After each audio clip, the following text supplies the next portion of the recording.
Hey, I was gonna reply to a thing before we started. Oops. Welcome back to Dimitri's Horror Corner. Second one. UnFriended. Because we watched that. Yeah. Hi, I'm Tracy. It's Tracy. Shameless self-promote. MTG Goddess. Check me out. But every video on my channel so far has been promotion for other channels. I don't see an issue with this. Alright, so the actual video. We watched UnFriended. Yes. While we were playing Magic. It was great. It was actually, like, if you want to do that, don't with this movie, because there's a lot of stuff that's being typed, basically. Yeah. So the premise of this movie is like, actually, Dimitri was like, hey, I watched this movie, like, we should watch it. And I was like, okay, sweet. So we were, like, playing Magic, and it's entirely filmed through a MacBook computer in terms of, hey, how's it going? It's filmed through a MacBook computer where, like, I don't know how to explain this without, like... It's a found footage film. Is that what it's called? Okay. It's that's the genre officially, okay. But it's a found footage from the screen of a laptop. So you never see anything past the screen of this girl's laptop. And the whole thing is basically a Skype call. And stuff happens during the Skype call. So it's not a good movie to watch when you're doing other stuff, because a lot of times where they won't be talking, they'll be typing, and you need to be able to read what they're saying. And there's a couple of times where one really important scene that I was like, Tracy, you gotta watch this part because she erases stuff. Yeah. There's one time where she'll type a bunch of things and you'll kind of get the story from that, and then she won't actually send it. But it's basically about this, it is about this girl who she kills herself because of this video pressure to suicide. And she gets revenge on the friends who she blames for this video going viral, basically, over a Skype video. Yeah. Play Never Have I Ever, to the death. It's very, something I really liked about the movie is that it's very realistic, I feel like, of, like, teenagers and the things that they do and the way that they act, because I feel like a lot of times we'll be watching a movie that has teenagers in it, and you'll be like, this dialogue, like, this is not something at all that teenagers would say, like, this is not how kids talk. This is, like, someone, like, I don't even know, like, sat down with teenagers or watched teenagers and watched how they talk and, like, wrote it down, because it seemed very realistic. There's a couple of odd lines. Like, at one point they have to explain what a troll is, and we're like, nobody who's on Skype uses this much media doesn't know what an internet troll is. But it starts off with a Skype chat between a girl and her boyfriend, and it's a very natural call. Like, it's a little awkward to watch because it's a private moment with them, and they're not like super suave. They're like super dorky, actually. But it comes across as a pretty realistic relationship, and that's one of the things that sells the movie for me, is that they all felt like real teenagers. Exactly. So you felt bad for the stuff that happened because none of them were innocent, but they were teenagers. Yeah, exactly. Yeah, and, like, I think the whole, like, one of the thing about teenagers, they do dumb, reckless, stupid things, and I think that definitely is, like, definitely something that showed, like, telling someone to kill themselves, don't do that, which, by the way, that was actually something that I did think was really interesting about the movie, was that it actually had, like, hints of, like, not like hints, but like, what we were watching, you know, it was, like, about anti-bullying, basically. Yeah, like, cyberbullying message. Cyberbullying. In actual... If it wasn't, I think it's rated R. If it wasn't rated so highly and wasn't so much gore, I'd actually recommend they show this in schools for cyberbullying. Yeah, because it's a much more realistic depiction of what happens. Forgetting the supernatural stuff for a second, the rest of the stuff is more realistic than, like, the PSAs they show you in school. Like, cyberbullying, that's with Emily Osment. I've watched that a couple of times. I haven't seen that. It's like, it makes you cry and it's emotional, but it's not really a realistic thing about what cyberbullying happens. This was actually pretty good, but it's like, none of the kids were innocent because they were all dumb teenagers, but none of the stuff was done out of malice, so you don't want the ghost to kill them, because it's not like, like, one of them posts, after this video goes up about this girl when she's completely drunk, and she, like, shits her pants, basically. And the video goes viral, and, like, people post on there her to kill herself because of this, which is not something that you should take lightly, and isn't something you should be telling people, but it's something teenagers do. Yeah. And isn't always something that's done out of complete... Teenagers say it without really meaning that they want you to kill yourself. Yeah. And, like, posting the video wasn't an act of complete malice, it was a couple of friends playing a trick on their friend who it went really badly. Yeah. And I think that was a good it was good to have that moral gray area in the video, because a lot of times in horror movies, if they want to have a revenge plot, the people they're getting revenge on are totally deserve it, and you get to the point where you're like, I don't care if this person lives or dies, because they deserve to die, so I don't care. Or something I always think is interesting too, sometimes in horror movies, is a lot of people complain that, like, what did the characters do to deserve it? And I always agree. Like, we've talked about the Saw films, which I want to go back and watch all of, like, the Saw movies. The Saw films. I know they're awful. I love them. It's totally fine. I've seen the first 3 and they're really good. But, you know, a lot of people are like, oh, I think it's dumb when you have, like, this antagonist and they're, like, killing people for no reason. Like, I just think that's dumb. I don't understand that. If you haven't, you should watch CinemaSins, Everything Wrong with the Saw movies, and that goes over the Saw, which goes over the first one. And there's something... Oh, yeah, I think I've seen that. Yeah, I love CinemaSins. There's something they say about the first one there's the 2 characters, the one who's cheating on his wife, yes, and the one who takes pictures of people for a living, and the one who, like pictures that are used for blackmail. And apparently, in that scenario, the one who deserved to die was the one who takes pictures for a living. And it's like, this is his job. Yeah. He didn't do anything. Yeah. And it's like, it's a shitty thing for the people who are being blackmailed, but, like, not shittier than cheating on your wife. Yeah. But he's the one who deserves to die. So, yeah, I get what you're saying. That you gotta have that balance. And that's one thing I will advocate for, like, when people are like, oh, like, Saw, it's just all gore and all nonsense. I'm like, no, you're kind of missing the point, I think, of the movies, because I think that's what they're trying to do. I scare my friend all the time. My friend Lizzie and I talk about the Saw movies all the time. Do you really? Because she likes the gore. I actually hate gore, and I used to be really unable to watch a lot of stuff, and then I started watching the Saw movies, and I got desensitized to it a lot, which is what happens, and I got used to the gore. And I liked watching the Saw movies because I liked the engineering setups.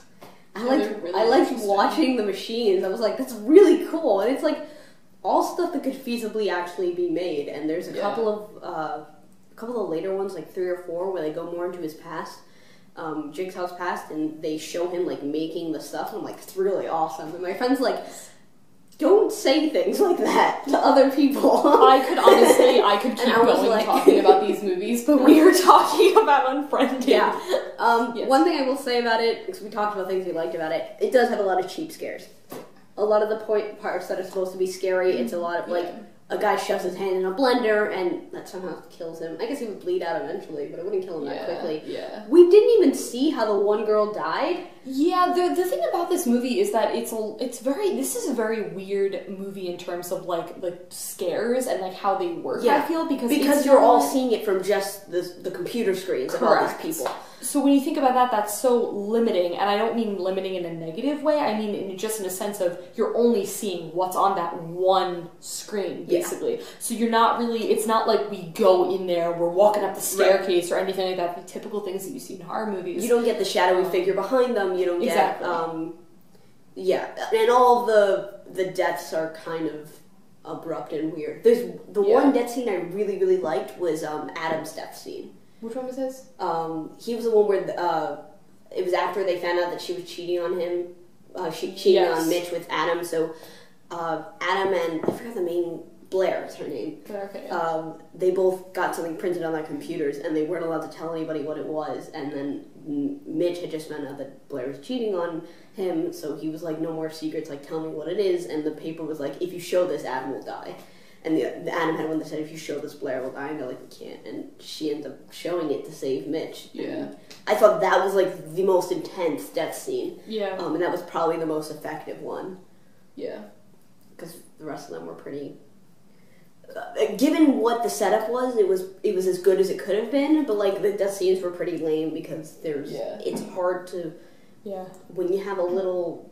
First of all the screens stayed small, so it wasn't even like you had the full screen for the death, that you had the little Skype But that's squares. realistic. That's very realistic of what if that would actually happen. And again, like we're taking apart the supernatural aspect because let's be real here, like you know, it's a ghost story, which is cool. Yeah. I find when I first watched it, I found it really funny that a ghost was able to haunt like the internet and stuff, and I was like, I can't wait to haunt porn sites when I die. Like, let's go. One more note about this, the realistic things, though. One thing I don't feel like was realistic, and this is something that, like, you know, I said before, like, I like watching horror movies to basically make fun of them and yell at the characters because they do stupid things. That's what but, the like, that's it. But basically, something I feel like with the movie was in the start when she's messaging Mitch or whatever, he doesn't respond immediately. Oh, she's like, babe, are you okay? Or whatever. Yeah. And I was like, she's like, babe, Mitch. Yeah. And I'm like, calm She down. sends like 8 messages in 20 seconds. And it's not even like it's a couple of minutes, so it's not. It's like she sends one message and he doesn't reply in like, no joke, 20 seconds. And she starts freaking out. Something else you said when we were watching is the whole movie's in real time. Yes, really cool. That's actually really awesome. Like, what's really cool is because, you know, with the way that computers work, they have the time on them, you know? You've probably known this by now, but anyways, so it's interesting because, like, in Max, they have them on, like, the right-hand corner of the screen, and, you actually look at the time, and it is accurate. Like, minutes will go by, and it's like, I think the whole thing is like an hour and a half, or something like that. An hour 40 minutes. It's a very short movie, which I think also works for it, because it doesn't... There are no parts that really drag on too much. I completely agree. Absolutely. And it's definitely, like, if you're looking for, like, something quick, I would definitely recommend this one. Yeah. But, yeah, no, I think that's really cool because, like, you'll be watching it. And I feel like time is a really difficult thing a lot of times in movies because you're like, wait, how long, what's been going on in 5? But, like, the whole thing takes place seriously in an hour and a half. And it does mean the death scenes happen really quickly also. They kind of need to. Once they start, which I think is something that works in favor of this, because there's a part where they actually manage to call the cops. This is something else we talked about when we were watching it, is in horror movies a lot of times they don't call the cops until it's too late, and you're always like, why didn't you call the cops before now? Yeah. They actually try to in the movie, and the ghost messes with that, and then she does it in the weirdest way, which I guess is the only way she could have made sure. She goes on like Omegle or one of those chat roulette sites. Yeah. And she's like, can you help me? Somebody call the cops. And she like manages to get somebody, and they call for her, and they say, okay, people are on the way, which is why the next few death scenes happen really quickly, because they all have to happen before the cops get there. Which is really cool. I do agree, like, and I think that's a lot of times that's something that I'll be like, you know, again, me yelling at characters in movies, not just horror movies in general. I'm like, well, you're stupid, why are you doing this? I feel like that's one thing that's like, well, why don't you call the cops? And it's like, you know, we have to look at it from, they do it later on in the movie. I think it's like somewhere like 45 minutes or something like that in, so it's definitely later, but it's like, keep in mind you are dealing with teenagers who are all freaking out, being like, what on earth do I do in this instance, because we don't have adult supervision. They also, by the way, I really wish we found out where the adults were, because we just had absolutely no idea. Like, they're all in their rooms, and I'm like, it's later at night, so the parents should be somewhere. I thought that was a weird detail to be left out. So. Yeah, but like,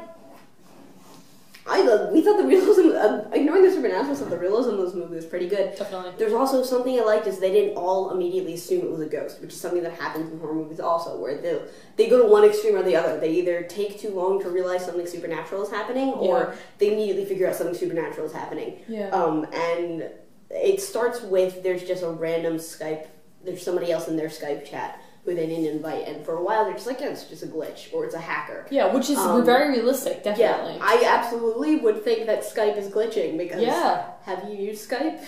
Have you used anything on the internet ever? Like, everything goes wrong, seriously. And they actually try at one point, one of the guys is like really tech savvy, so he sends them something to get rid of all the Trojan viruses on their computer, because he thinks this guy's hacking them.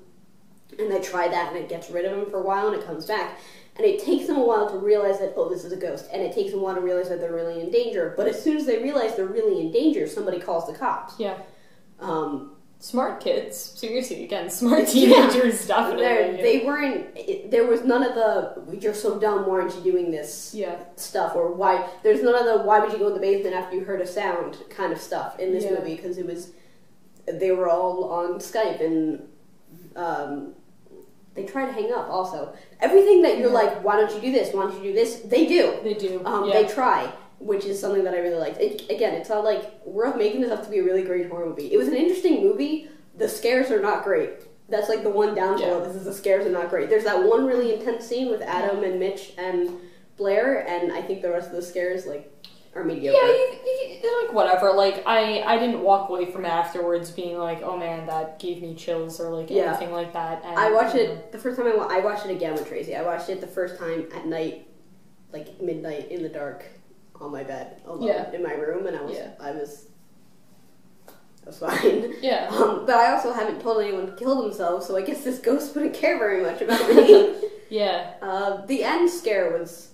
I liked how they did that. I wondered how they were going to do her death. I was wondering that. I was actually even wondering if she was going to die. I don't know if you felt like that at all. Yeah, I thought she was going to live. I thought she was going to live, and that's why I think I kind of liked it, because I liked how they left it a little bit more like they made you wait, basically. Yeah. Like, you know how sometimes you'll be watching a movie, especially horror movies, you're like, that character's going to die. Yeah, like, you actually didn't know if she was going to die or not. There is one part in this that you know right away, because the first thing that happens, again, it starts with the call between the boyfriend and girlfriend, and the boy pulls a knife, like this huge ass knife, and you're like, well, he's gonna die to that knife. Yeah, obviously. Basically, like that was really stupid to begin with. But again, they're teenagers. And it was.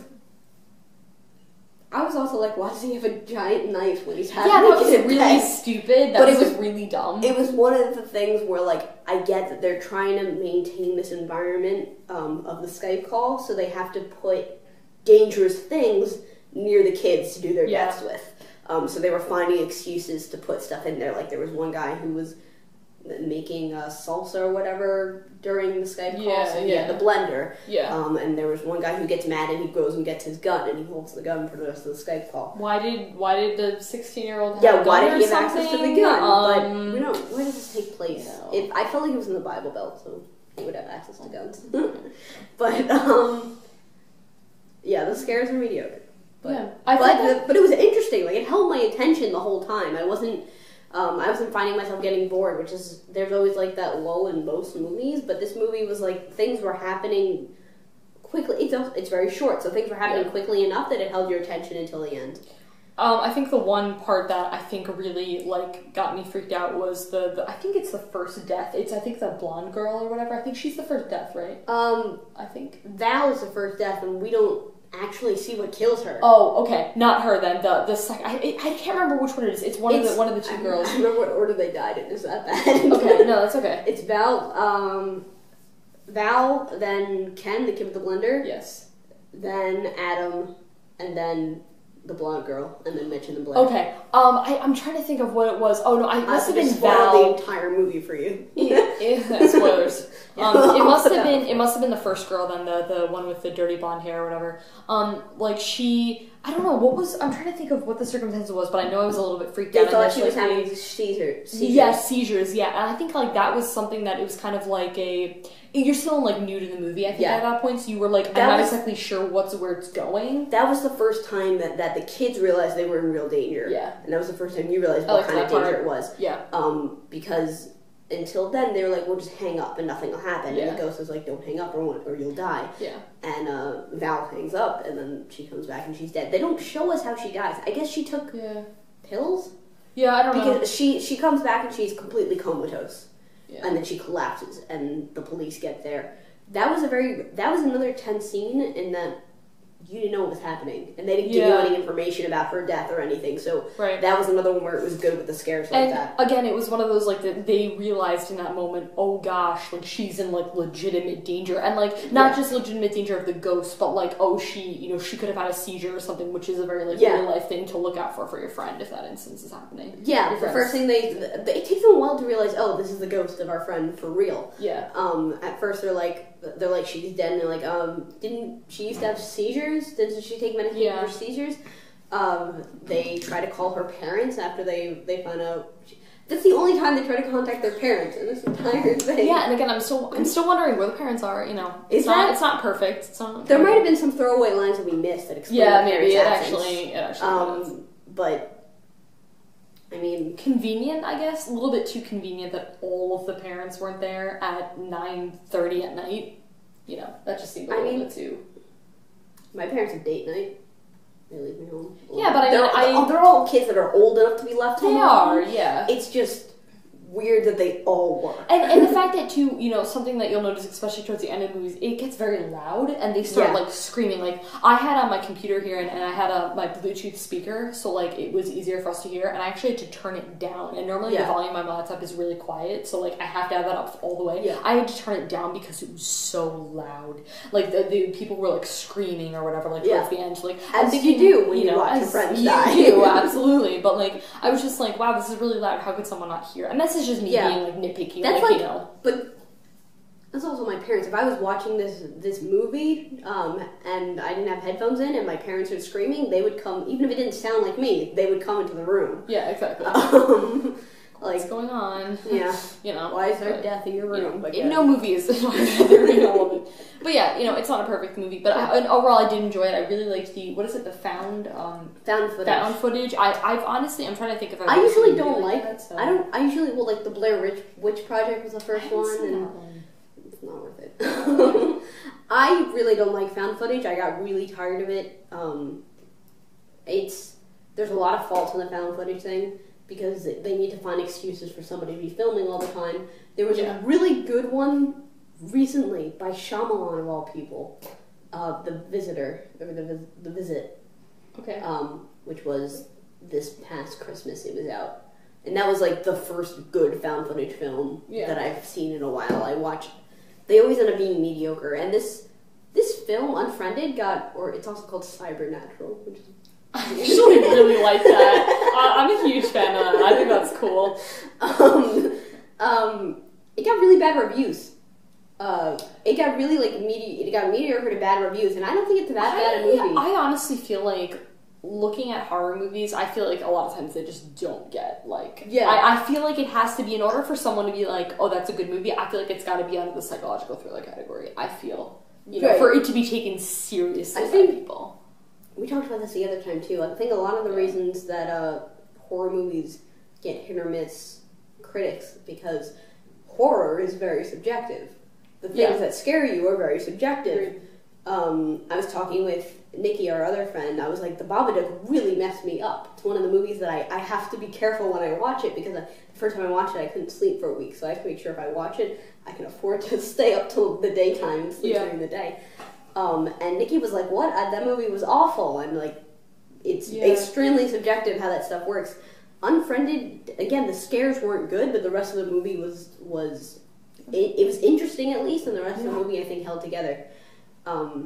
As a horror movie, I think I'd give it probably like 7, 8 out of 10. I thought it was really cool. I liked it. Yeah, I liked it. A lot. There were tense moments. There were scary moments, which it's always fun. Yeah, it was better than ATM. I haven't seen that one. No.